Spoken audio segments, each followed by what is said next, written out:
Good afternoon, everybody. Just a few things here at the top, and then we'll get right to your questions.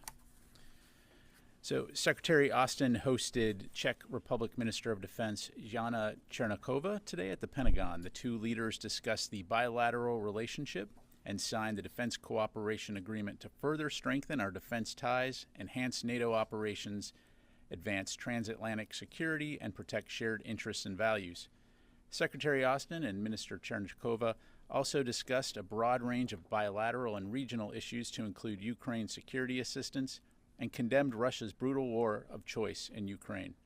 The two leaders also saluted the 30-year anniversary of the Czech Republic's state partnership program with both the Texas National Guard and the Nebraska National Guard. A readout of today's bilateral meeting will be posted on defense.gov. Separately, Secretary Austin also spoke by phone today with Ukrainian Minister of Defense Oleksiy Reznikov to discuss priorities ahead of this week's virtual Ukraine Defense Contact Group meeting, which is scheduled for Thursday. Secretary Austin provided Minister Reznikov with an update of U.S. security assistance efforts, and the minister detailed recent developments on the ground in Ukraine. A full readout of this call will be posted later today on the DoD website. Looking ahead to this Friday, Secretary Austin looks forward to delivering remarks at the U.S. Naval Academy's 2023 commencement. The ceremony will be held at 10 a.m. at the Navy Marine Corps Memorial Stadium, and the Secretary's remarks will be live streamed on defense.gov as well. Shifting gears, Undersecretary of Defense for Policy, Dr. Colin Kahl, is slated to depart for California today, where he'll meet with innovators and chief executives from the private sector, as well as defense personnel from the Navy and the Air Force. His visit will be largely focused on emerging technologies and space capabilities, and how cutting-edge technologies can and should factor into the department's planning and concepts. We'll post a readout of Secretary Kahl's trip to the DoD website at the conclusion of his travel. And in other travel news, Deputy Secretary of Defense Dr. Kathleen Hicks is visiting Joint Base Elmendorf-Richardson in Anchorage, Alaska today to gain a deeper understanding of the quality of life issues facing service members stationed in the Arctic, receive operational updates, and visit the Ted Stevens Center for Arctic Security Studies. Throughout the day, the Deputy Secretary will meet with service members and tour quality of life facilities to include childcare, lodging, healthcare, and fitness facilities to understand how local leaders are addressing service member needs and assess where adjustments to DoD policy might enable further improvements.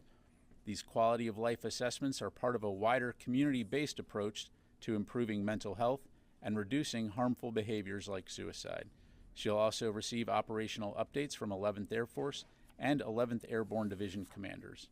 Of note, this is the second day of a 2-day visit for the Deputy Secretary to Alaska, and yesterday she visited Eielson Air Force Base and Fort Wainwright. A readout of those visits is available on defense.gov.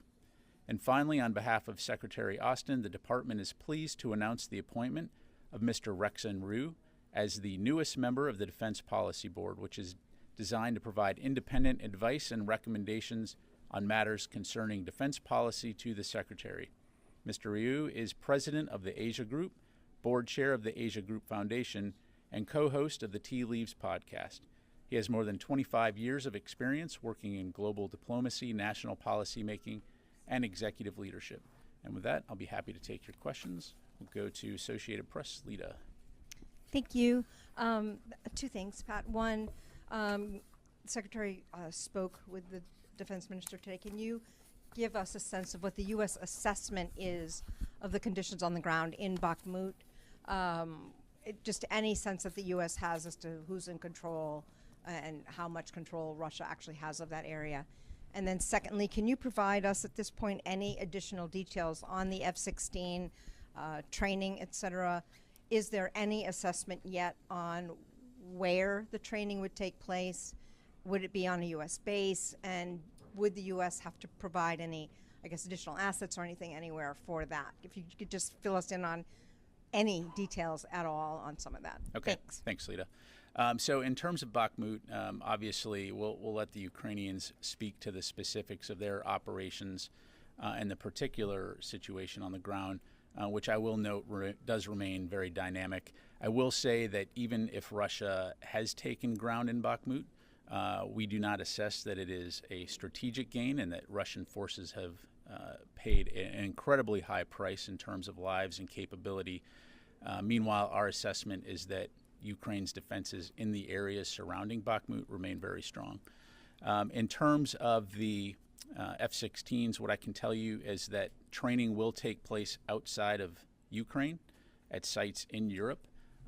But in terms of more details, in terms of when that training will begin, how those jets will be provided, who will provide them, we're continuing to work with our international partners on that front, and we'll definitely keep you updated.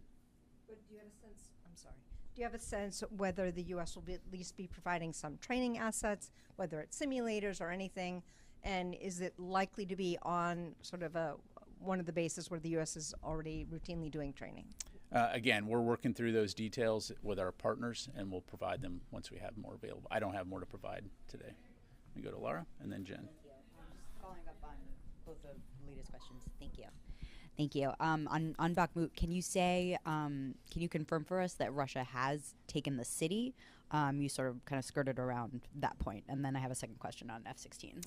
Again, I don't want to get into an operational update about Ukraine here from the podium, other than to say we do know that Russia does hold a significant amount of territory in and around Bakhmut, but we also assess that the Ukrainians are continuing to fight in the vicinity of Bakhmut as well.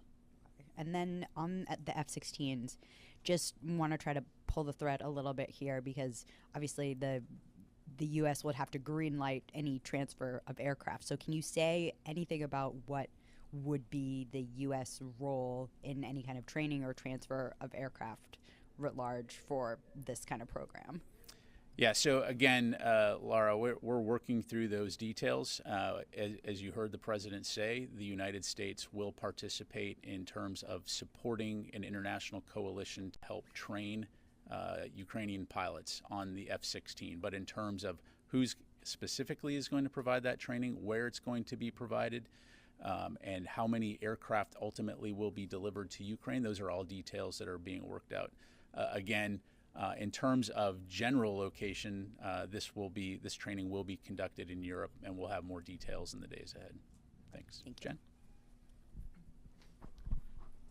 General Ryder, can you explain what changed that the Secretary has recommended that F-16s be provided to Ukraine? We'd been told for months, really, that it was not on the table.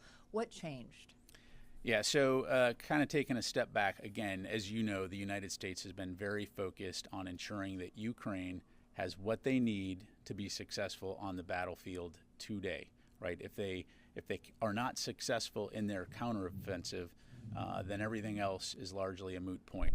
And so to date, we have given them, alongside our international allies and partners, an incredible amount of combat capability, help them build their combat power.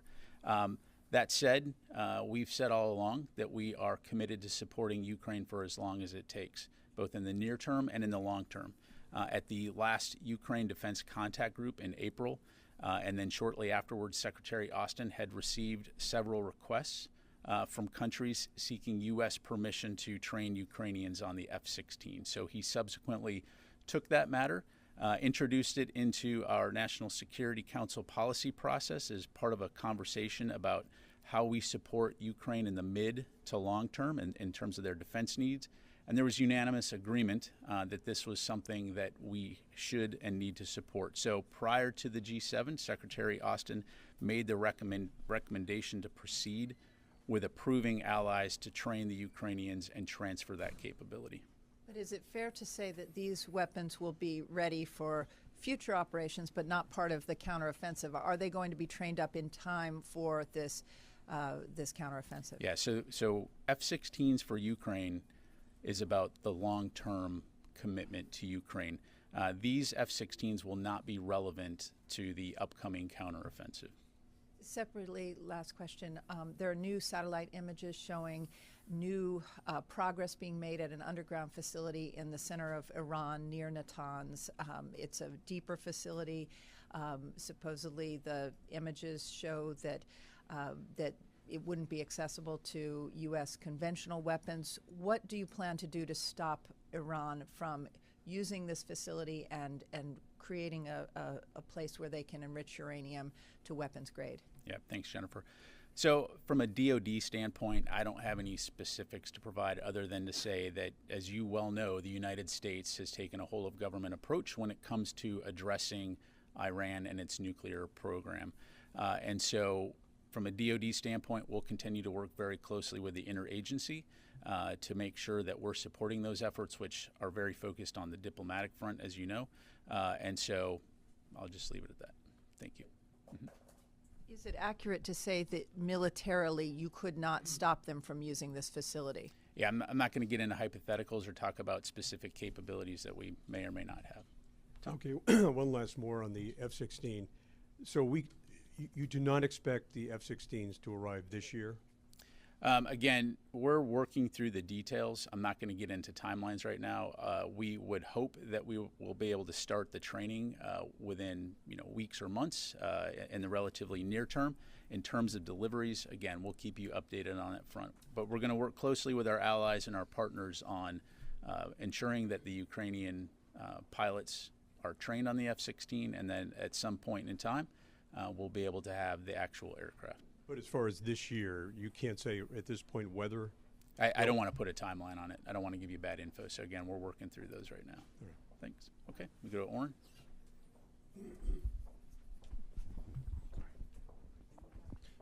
Another F-16 question. The EU's High Representative Joseph Borrell said Ukrainian pilots have started to undergo training on F-16 fighter jets. Can you confirm in several EU countries? Can you confirm that, and is the U.S. part of whatever training that form is taking right now? So I did see the press reports. I also saw a press report that I believe and I'd refer you to Poland, but they essentially came out and confirmed that no training has begun. And to that point, I'm not aware of any training that has begun at this point in time. So again, we're working through those details. Thank you. You go back here to Tom and then Fadi.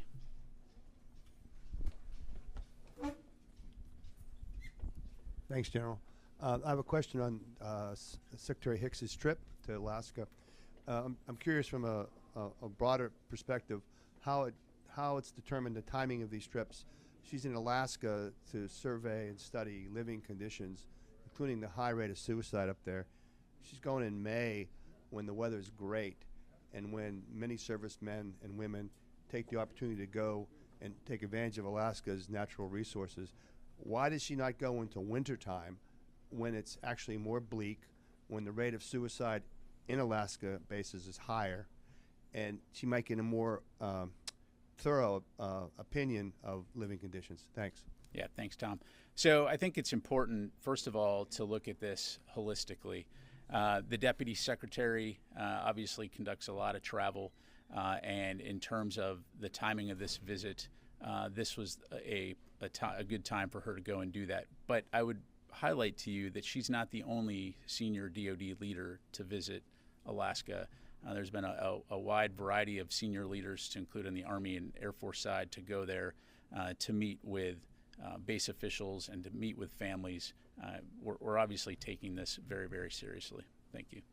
And let me go to Fadi, and then I'll come back to Qasim. Thank you. Thank you, General. I have a question on Bakhmut and one on the situation in Belgorod.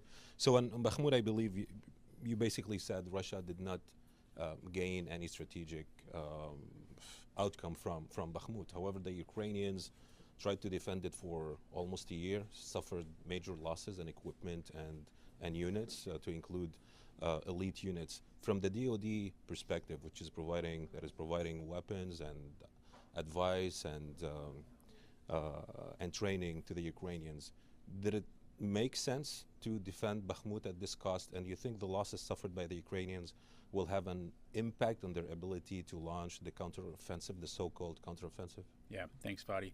So a couple things there. First of all, in terms of whether or not it was the right decision for Ukraine to commit the resources that they have in Bakhmut, that's clearly a decision for them to make. It's their sovereign territory, and only they can decide how much and where to commit. What I mean in terms of lack of strategic gain for Russia, if you go back to the beginning of this campaign in terms of what were the Russian strategic objectives as it relates to Ukraine, to essentially eliminate Ukraine as a state, as a country. They have committed tens of thousands of forces into this area to fight the Ukrainians, and it's taken how many months for them to gain the ground that they have. So clearly, again, while they may hold a significant amount of territory in that area, the question is, to what end, to what strategic gain? And again, we would assess not much at this point. So hopefully that answers your question. Losses suffered by Ukrainian, and whether it will have any impact on the ability to launch this counteroffensive, so-called counteroffensive. Look, as I mentioned before, we have been working very closely with our allies and partners to help Ukraine build up its combat power. They have 9 mechanized armor brigades that we provided. They have significant air defense capability.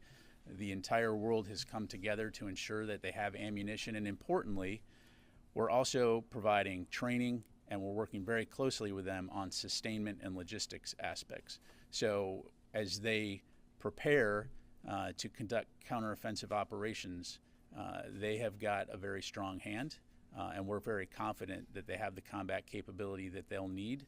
And so again, our focus now is going to continue to be on providing them with the security assistance required to sustain their fight and defend their country. And if I may, on Belgorod, footage circulating on social media accounts about the units that attacked Belgorod showed what it seems to be some Western and American provided vehicles or weapons, to include Humvees and at least one Max Pro MRAP. Is the DoD confident that none of the weapons provided to Ukraine were used on Russian territory? Yeah, so we've seen those reports, something that we obviously continue to monitor very closely. I will say that we can confirm that the U.S. government has not approved any third-party transfers of equipment to paramilitary organizations outside the Ukrainian armed forces, nor has the Ukrainian government requested any such transfer. So again, something we'll keep a close eye on. Thank you. Let me go to Qasim. General, I will follow up on that. So if you haven't authorized the Ukrainian military to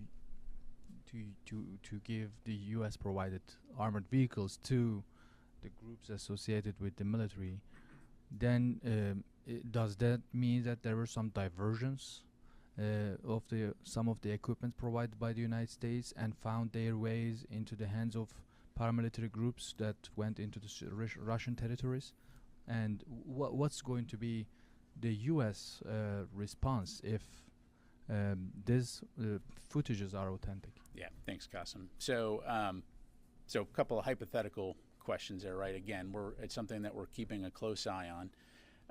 As you know, the United States has communicated regularly with Ukraine that the security assistance that we're providing them is for them to use inside Ukraine as part of their efforts to defend their country and their sovereignty.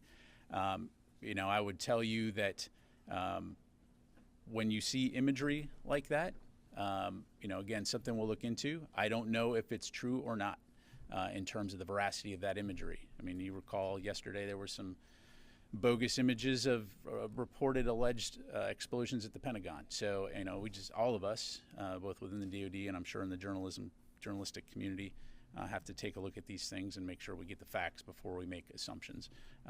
Like I said, at this point in time, we have not authorized any transfer of equipment. They have not asked for transfer of equipment to so-called paramilitary organizations. And we've put in place some very strict protocols in terms of end-use monitoring and have had good success working with our Ukrainian partners toward that end. So again, we'll keep an eye on it and just leave it there. Also, with respect to the defense cooperation agreement with Papua New Guinea, would you say that with this agreement, the doors of Papua New Guinea is closed to China now? I'd have to have Papua New Guinea speak for themselves in terms of their diplomatic relationship with China. Thank you. All right, time for a few more. We go over here, and then there. Yep. Thank you, General. I work for German Die Welt. May I ask you to elaborate a bit more on the F-16? You said that is more long-term. So are we seeing actually kind of a new chapter, the post-war planning? And if you could elaborate on that, thank you. Sure. Thanks for the question. So no, I wouldn't necessarily, broadly speaking, bill it as a new chapter. We've said all along that we will work to support Ukraine's long-term defense and security as it relates to deterring future aggression. Clearly, the fight right now is to ensure that they are able to successfully defend themselves while at the same time taking back sovereign territory. But we look forward to a long-term relationship with Ukraine in terms of their security assistance needs. And again, with the idea here that they can secure their hard-won gains and deter future aggression by Russia. Thank you. Yes, sir. The contract's been awarded yet for the commercial satellite imagery services that were part of the latest USAI package? And if not, what's the holdup there? That seems like a pretty straightforward procurement compared to some of the other stuff that's been in these USAI packages. Yeah, thanks, John. I don't have any updates to provide on that front. We'll look into that and come back to you. Thanks. And let me just go to this gentleman right here. Thank you, General. So different topic about the G7. The G7 leaders agreed to reduce nuclear weapons, but in light of recent international situation, the nuclear weapons have become essential for defense. So how will the U.S. keep this balance? I'm sorry, can you say that last part? How will we keep what? Yeah, how to keep the balance of the... Keep the balance? Yeah. So really, from a Department of Defense standpoint, I'll defer to State Department and to the White House to talk about broad U.S. nuclear policy. From a DoD standpoint, clearly nuclear weapons are an important deterrent capability, and we obviously maintain three legs of a triad, but in terms of how we balance, I think part of that is continuing to be very responsible in our management of our nuclear capabilities, making sure that we remain transparent in terms of what our policies are when it comes to the use of nuclear weapons, and also keeping channels of communication open with our partners and adversaries around the world, and something that we've worked very hard. And I think our record speaks for itself. Thank you. All right, let me go to Moshe, and then we'll go all the way in the back there. Reports that the Russian Defense Ministry is claiming that it intercepted 2 B-1 bombers over the Baltic Sea. I'm just wondering if you can confirm that or have any other information on that. So we do have 2 B-1 bombers that are part of a bomber task force, which of course is a Air Force Global Strike Command formation that we fly regularly around the world in various countries. This is a long-planned exercise in Europe, and my understanding is that it was a safe and professional interaction with Russian aircraft, so nothing significant to report on that front. Thank you. Yes, sir. I have a question about the real-time North Korean missile warning information sharing among the United States, South Korea, and Japan. So can you tell me any specific implementation plan how to share the information with among the three countries? Yeah, I don't have anything specific to share from the podium here other than to say, as you highlight, we do have longstanding agreements to work with our partners and allies in the region to share information, particularly as it relates to our mutual defense. But for specifics, I'd refer you to USFK. Thank you. So do you have any indication that North Korea is preparing satellite launch? I don't have any information to provide on that. Thank you very much. Let me go here, and then we'll go back here. And then I'll come to this side of the room. Sorry, guys. Thanks, General. Is Secretary Austin still confident in the civilian harm mitigation efforts he's put in place considering the May 3rd strike? Absolutely. And I think it's important here, again, to look at this big picture. So in terms of CENTCOM's strike, as you know, they conducted that strike on the 3rd of May. They are investigating the allegations of civilian casualties. So I think our record speaks for itself in terms of how seriously we take these. Very few countries around the world do that. The Secretary has complete confidence that we will continue to abide by the policies that we've put into place. Thank you. All right, let me go to Rachel, and then I'll come back here to you. So good? No, you're good. Hi, Rachel Cohen, Military Times. Give us an idea of what to expect from the upcoming contact group. Are there any particular areas of security assistance that he plans to focus on? And now that the gears are starting to turn on F-16s, what are you hearing from the partners and allies about what's the next hard thing or insurmountable thing on the wish list to work through? Sure. So at this contact group, like the others, it will all start with Ukraine providing an overview of the current security situation there and what their most urgent needs are. And so I would expect that ground-based air defense will continue to be a topic of priority discussion, as will ammunition, to ensure, again, that they can sustain the fight. And then there will also be a discussion about F-16 training. Thank you. Okay, go to Carla, and then I'll come right to you. Thanks. Just to quickly follow up on the B-1 bombers, what aircraft intercepted them? Can you give us more specifics on where this was? How many, what type? Yeah, I'll have to refer you to UCOM on that, Carla. I don't have that in front of me. Okay, thanks. Yep. Okay, yes, sir. Thank you, General. Constantine, military.com. Last week, the Navy released 2 reports into suicides at 2 of their commands. The details of the reports are pretty damning. One of them included the fact that the Navy has failed its own internal audit in terms of suicide prevention, especially given the Deputy Secretary's trip to Alaska, which suicide prevention is one of the aspects there. Does the Secretary have any concerns with the Navy's ability to protect its service members from suicide? Yeah, I think the Secretary is very confident that Navy leadership are taking this issue seriously, as are all the service leaders. This is something that he talks about with them regularly.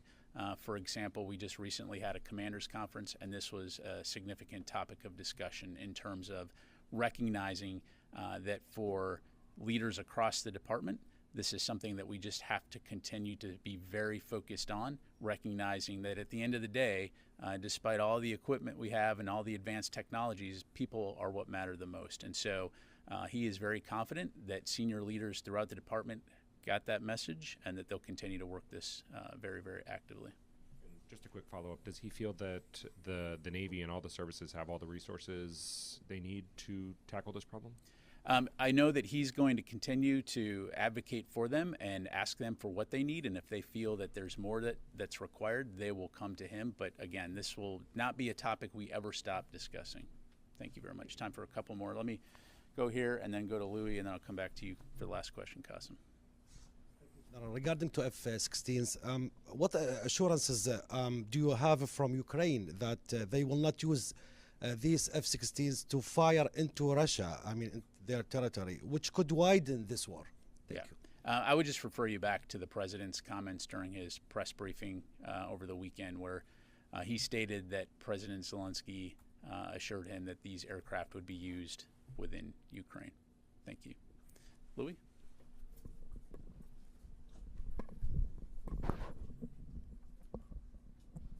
I'm going to speak very loudly since I'm in the last row. Yeah, I can barely hear you. Thank you for laying out the timeline of how the F-16 decision happened, but can you provide us with an evolution in the Secretary's thinking of where, how his thinking evolved from where it was, understanding that the difference between immediate needs and long-term needs, but how did his thinking evolve? And then I have a question about F-16 support that you mentioned earlier. Yeah. So again, I think I was, pretty clear in terms of how we got to that decision.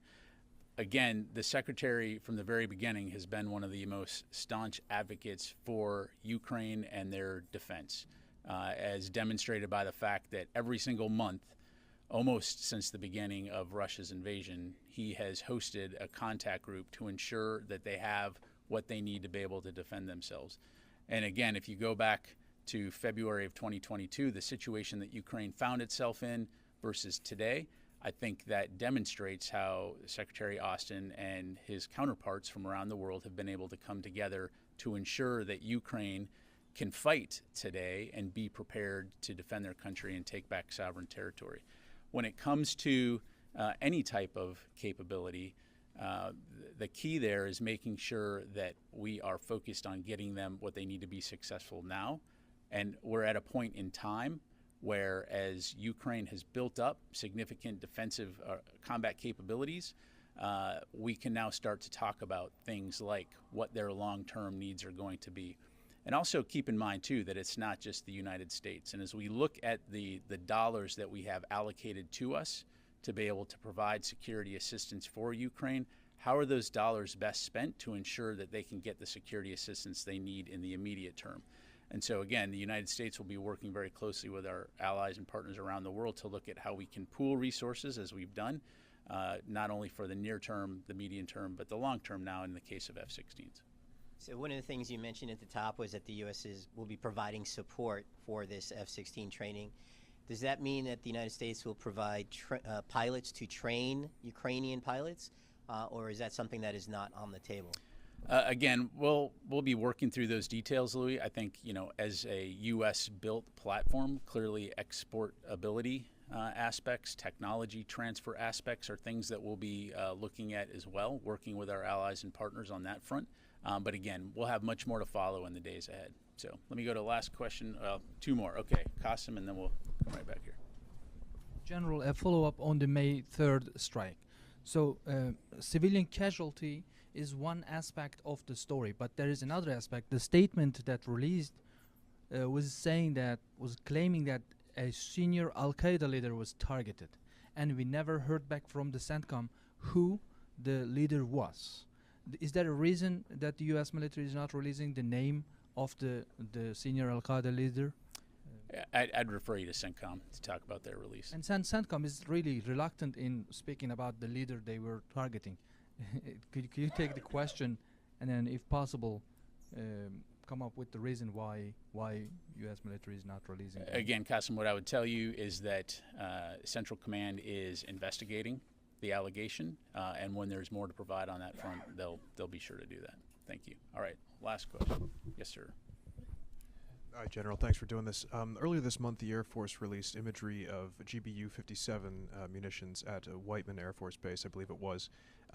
The photos were later deleted from social media by the Air Force, presumably. Wondering if you can tell us why, and then I have a follow-up. I'd have to refer you to the Air Force on that. I don't have any information. Does the U.S. have sufficient GBU-57s? I know that's been a major unfunded priority in recent years. Yeah, I'm not going to get into stockpile levels or readiness discussions. Thanks. All right. Thanks very much, everybody. Appreciate it.